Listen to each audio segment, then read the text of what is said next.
بسم اللہ الرحمن الرحیم۔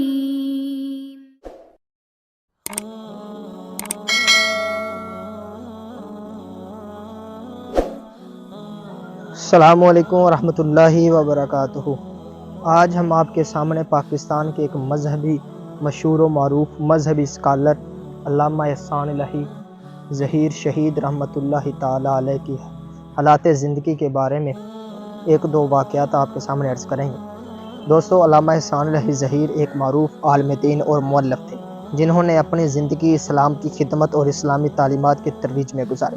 ان کی زندگی کے کئی واقعات قابل ذکر ہیں، جن میں سے ایک واقعہ ان کی شہادت کے دن کا ہے۔ علامہ احسان الہی ظہیر رحمۃ اللہ تعالیٰ علیہ 23 مارچ 1987 کو لاہور میں جلسہ سے F-16 بھی ہے، F-15 بھی ہے، معراج بھی ہے، مگ بھی ہے، لڑتے نہیں۔ اور کونین کے تاجدار نے جب مومنوں کو لڑایا، نہ کسی کے پاس تیر تھا نہ تلوار تھی، کسی کے پاس نیزہ تھا تو ڈھال نہیں تھی، اگر کمان تھا تو چھوڑنے کے لیے تیر نہیں تھا، اگر تیر تھا تو بچاؤ کے لیے زرہ نہیں تھی، لیکن تھا تو رب پر ایمان تھا، اللہ پر اعتماد تھا۔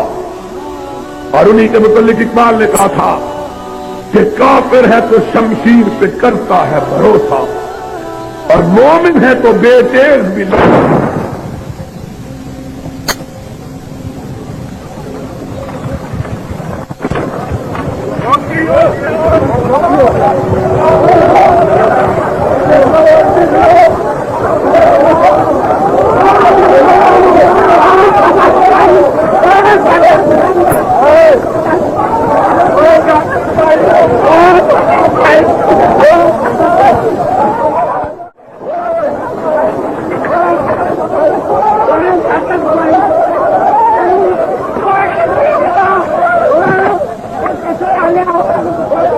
یاد رکھا جائے گا۔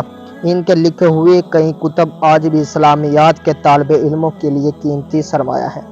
ایک واقعہ جو علامہ احسان الہی ظہیر شہید رحمۃ اللہ تعالیٰ علیہ کی زندگی سے متعلق ہے، وہ ان کی جرت اور بے باکی کی مثال ہے۔ ایک مرتبہ علامہ احسان الہی ظہیر کو ایک جلسے میں خطاب کرنے کے لیے دعوت دی گئی تھی۔ جلسہ میں ایک خاص گروہ کے افراد بھی موجود تھے جو کہ ان کے حالات سے اختلاف رکھتے تھے۔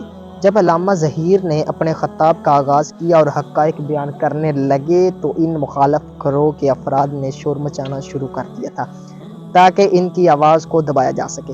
علامہ ظہیر نے نہایت جرات مندی کے ساتھ اپنی بات جاری رکھی۔ بالآخر جلسے کی انتظامیہ سے کہا کہ اگر آپ لوگ مجھے سننا نہیں چاہتے تو میں یہاں سے چلا جاتا ہوں۔ علامہ احسان الہی ظہیر حق بات کہنے سے باز نہیں آئے گا۔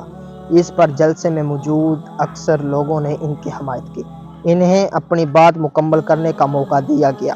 علامہ ظہیر رحمۃ اللہ تعالیٰ علیہ اس واقعے سے یہ ثابت ہوا کہ علامہ احسان الہی ظہیر شہید رحمۃ اللہ تعالیٰ علیہ نہایت جرات مند اور حق گو شخصیت کے مالک تھے، جن کا تعلق جمعیت اہل حدیث پاکستان سے تھا۔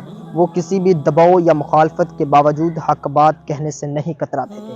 علامہ شہید رحمۃ اللہ تعالیٰ علیہ اس وقت کے جنرل ضیاء الحق کے سامنے آنکھوں میں آنکھیں بات ڈال کر بات کیا کرتے تھے۔ ان کا نام شہید ملت علامہ احسان الہی ظہیر شہید رحمۃ اللہ تعالیٰ علیہ ہے، جو خطیب عرب و عجم تھے۔ آج بھی ان کو سعودی عرب، قطر، دیگر ممالکات میں ان کو یاد رکھا جاتا ہے۔